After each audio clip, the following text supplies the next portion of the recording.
Kenduri kematian. Kenduri maknanya makan minum. Bila ada orang mati, diadakan kenduri. Masih wujud atau tidak? Kalau kita tengok orang-orang Kristian, memang itu amalan mereka. Bila ada kematian, mereka berkumpul dan termasuklah juga mereka adakan makan-makan. Dan ini adalah satu benda yang tercela, satu perbuatan yang tidak wajar sekali. Kerana makan minum, dia adalah sinonim dengan kesedihan atau kegembiraan, tuan-tuan. Kegembiraan. Sebab tu bila hari raya, kita bagi zakat fitrah supaya orang-orang miskin boleh tumpang gembira pada hari raya. Jadi makan minum ni adalah sinonim dengan kegembiraan. Gerangan apa bila ada orang meninggal, kita nak adakan majlis makan-makan. Jangan nak kata buat majlis makan-makan. Majlis berkumpul pun ditegak. Dikira sebagai sebahagian daripada meratap. Berkumpul di rumah si mati.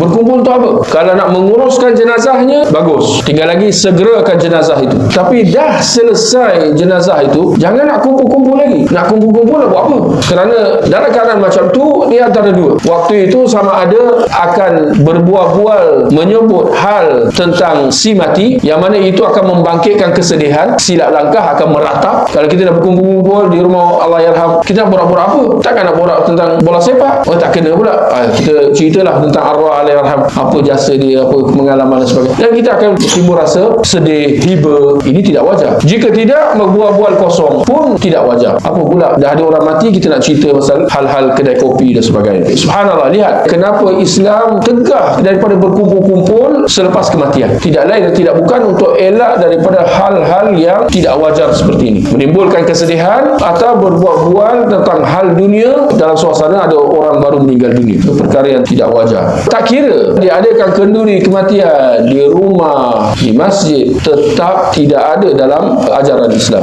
Bahkan Islam menegah daripada diadakan makan-makan, apatah lagi ritual-ritual seperti mana kalau mereka bertahlil dan sebagainya. Sama ada di rumah atau di masjid, itu tetap satu perkara yang ditegah.